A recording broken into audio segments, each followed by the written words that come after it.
Tole nagaan waaqayyoo waaqa jiraata iddoo jirtan bakka jirtanitti isiniif haa baay'atu obboloota koo daawwattoota koo hordoftoota koo hundi keessan nagaa keessanii ani nagaa kiyya xiqqoo babbadeeraas akkam jirtu hojiin biyya ormaa ijoolleen biyya ormaa jirtanii ana bira wanti hunduu bareeda waaqayyoo haa eebbifamu yaada tokko lama qabadhee dhufee jira gaafii isin nagaafattan yookiin koomantii barreessitanii ture jira soruma isin hin deebisne attentionii waa'ee kaargoo irratti kennee ture ato har'a isaan kana lamaan nan deebisa dheedni yaade waan nagaafataniif yaada qabdan immoo deebii argachuudhaaf waan nagaafattanii fi waan nan qaburraa ka'e isiniif nan deebisa jechuudha. Ijoolleen lama sadii baay'een ijoolleen gaafii kan nagaafatani bilbila meeqatu qabatamee gara biyyaa gala meeqa dabarsu kan nan jedha ijoolleen baay'eedha karaa keessas galanii dhaabbataadhaan garuu kana wanti jedhamu hin jiru bilbila jechuudha yeroo baay'ee informationii yoo dhageessanis yoo ta'e garuu amma kanaa miti naan isiniin jedhan amma fakkeenya yeroon qabadhee galetti waa'ee bilbilaa namni na gaafates hin jiru yaada sanarratti jechuudha. Amma makka qabatan ijoollee baay'een ana duras galan immoo baay'ee akka galchan nan beeka jechuun amma kanatti wanti isin jedhu jiru yoodhuma warri fattashan achitti isin qunname naman taane yoo isin qunname yeroo fattashan bilbiloota haaraa baay'ee yoo arganii qaraxa isin gaafatu malee waan amma kana ammanatu darbuu qaba kan jedhamee dhaabbatee hin jiru jechuudha bilbila irratti. Jechuun ammana dabarsuu qabdu ki ammanatu darbuu qaba sanaan ala ammoo ammanatu itti kaffalama ammanatu qaraxa qaba kan bilbila tokko immoo ammana wanti jedhamee kaawwame tokko hin jiru jechuudha. Yeroon dhufuu fi koofis ijoollee baay'ee gaafadhee tureyyuu agamna dabarsuu jedhan tokko amma afurii amma moo baay'ate amma shanii kan jedhamu hin jira tureessu. Innaa ani garuu kan hin qabadhee galee bilbila jechuudha bilbila normaali bilbila jaan qabadhee galee bilbila ja'a laaptooppiin harka jira walumaa galatti garuu arfansaatti hin fayyadamne ani bilbila shanansaatti jechuudha tokko reefuun banennaa sana bitee torbee sadii minaamina yaani shanansaa hin tuqne jechuudha isaan kanan dabarsee galee kanin immoo qabadhee iddoon kaawwadhee yookiin qabadhee galee boorsaa harkaatii fi kan kiiloo 7 sanatti qabadhee galee yeroon isiniin jedhu kan asitti qabattan xiqqittiin jira isa keessa moofaa tokko yoo kan dura Afrikaa qabattanii fi aaraa tokkoon keessu dabalatammoo harkatti yaadaa tokkoon qabattu sistemaan dabarsuun danda'ama. Shantaa kiiloo 7 qabadhu yookiin 10 akka biyyaatti isiniin jedheera.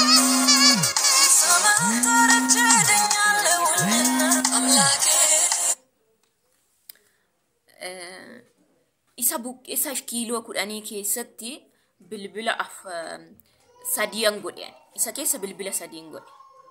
Walumaa galatti kan kiiloo 10 qabadhan 13 qabadhe isiniin jedheera. Isa keessatti power bankii chargeroota bilbila waan akkasiin qabadhani walumaa galattu yoo jechuudha isa keessatti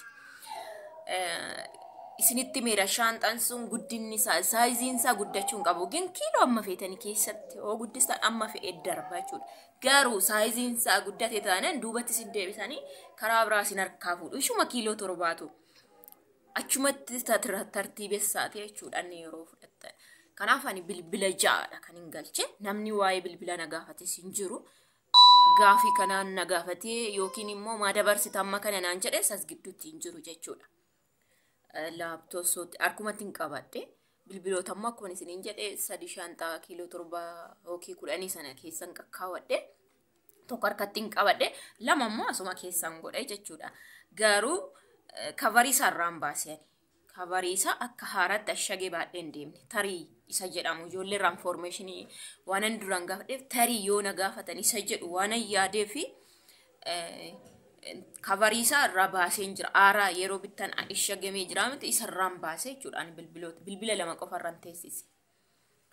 isarraan kana fe yaa ammoo akkanumaan isiniin jedhe bilbila jaan qabadhe darbe namni maa dabarsite naan jedhe na gaafate sin jiru namni qaraxa na gaafate sin jiru information duraanis immoo qaba ijoolleen galani amma digdamaatti dabarse kan jette dhugaa ta'e soba ta'e ani beeku injirti mucaan tokko garuu birrii 2000 kan falee qaraxa jetteerti isarratti kanaaf mucayyoon sunigaa digdamarratti birrii 2000 kan falee jetteerti karaa baay'ee immoo information yoo fudhachuu barbaadan tanbiituu kan lamlam sana seentanii ilaaluu dandeessu afaan amaariffaatiin kan dubbatte baay'een galche amma nan jenne baay'een galche wanti na gaafate hin jiru jettee ishiin Saudi irraayyuu ani immoo Dubaay irra siniin jedheera amma moo ta'e garuu amma 6 amma 7 yoo qabattan iddoo tokko kaa'urra yaw asiifechi irtani amma tokko amma 6 7 hin galchitu jechuudha kanan beekaga video shi immoo YouTube shi channel shi jala seentanii karaa tambii sanas tambiitu seentanii ilaaluu dandeessu ijoolleen amaariffaan dhaggeeffattanii jechuu dandeessanii jechuudha ilaallachuu barbaaddanii jechuudha kanaafi akkasi kaniin ani beeku ofirratti garuu kaniin ani beeku amma 6tti jaan qabadhee galesiniin jedheera isa kana qofan beekaan isan argee isinii dabarsuun gaariidha garuu wanti tilmaamame ammana qabattee darbata wanti jedhamu hin jiru yookiin immoo ammana irratti kaffalama yoo kana dabarsite kan jedhu hin jiru jechuudha seerri yookiin akkasitti bahe tokkollee hin jiru yoo tariillee isin gaafatani amma ta'e kaffaltii yoo qabaatellee jechuudha jechuun iddoo fattashaatti yoo isin aggaxame malee waa'ee kana baay'ee namni ilaalu jiru fi iddoo tokko yoo keessaniidha kan isin irratti attention kennani kanaadha mucayyoon tokko immoo adaraa kenna jettee adaraa kee biyya galanii wanta xiqqaadhaan gatii xiqqaadhaan hojii jalqabannatti mijatteerti kana yeroo biraatti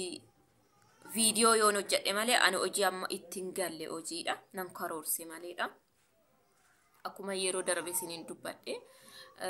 ijoolleen baay'een butikii saatii kana yeroo kanatti yootti seente gaarii miti kan jedhan jiru dhugaadhaas anis haala salaalee ergasii to'adheeti jechuudha garuu yoo nan hojjedhetti seente haalli gadi bu'uunis hin jira ol ka'uunis hin jira inni hojii nama nan hojjedhu jedhe karoora nama akkasii keessa kuni jira simattanitti seenuu sin barbaachisa maleedha kanaafi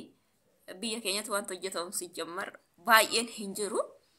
mucayyoo gaafii na gaafatte ijoollee akkas na gaafataniif immoo I think suuqii xiqqaadha okay suuqiidha lammaffaa immoo mana juusiiti kanuma nyaata hojjedhaa isiniin jedhu Itoophiyaa keessatti garuu yoo nama 2-3 taatan nama nyaata hojii nyaataa beeku yoo ta'e isin akkasitti galuu hin dandeessu akkas yaada akkasiin qaba warra gaafii kana gaafate garuu mucayyoo ishii maalan gatii xiqqaadhaan hojjechuu danda'a yoon biyya galeetti dura nagaadhaan waaqayyoon gara biyya keessa yaa fidu isarraan isaan kana hojjechuu dandeessa isin jedha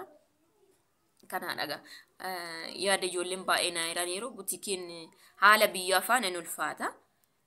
baay'ee ulfaata jalqabuuf baay'ee ulfaata hojii isaa miti erga jalqabdanis wantoonni baay'een ulfaatan hin jiru namni garuu hojii namni kaayyoo hojii qabu hin darba isa keessa in hojjeta itti fufa qormaan yookiin wanti ulfaatu tokko hin jira yeroodhaaf garuu isa keessa hin darbama እና akkasi ani hojiitti hin galle siniin jedheera hojiitti hojiin jalqabne nan jalqabuun koo hin oolu garuu akkamitti akkan jalqabu wanti hin karoorsee dhufe qobaadha as ga'ee ilaalee garuu qobaadha waan ta'eef ammatti to'achaa fi gaafachaa waan hin jiruuf isa addan baafanne addannaan baafadhe immoo isinitti nan hima hojii malee garuu hin hafamu yookiin hin jalqabu jechuu hin danda'u nan diige kanan duraan karoorse jechuudha hojii biraatti karaa biraatiin kan yaalee jira jechuudha kanaaf yaada qabdan immoo komentii jalatti barreessa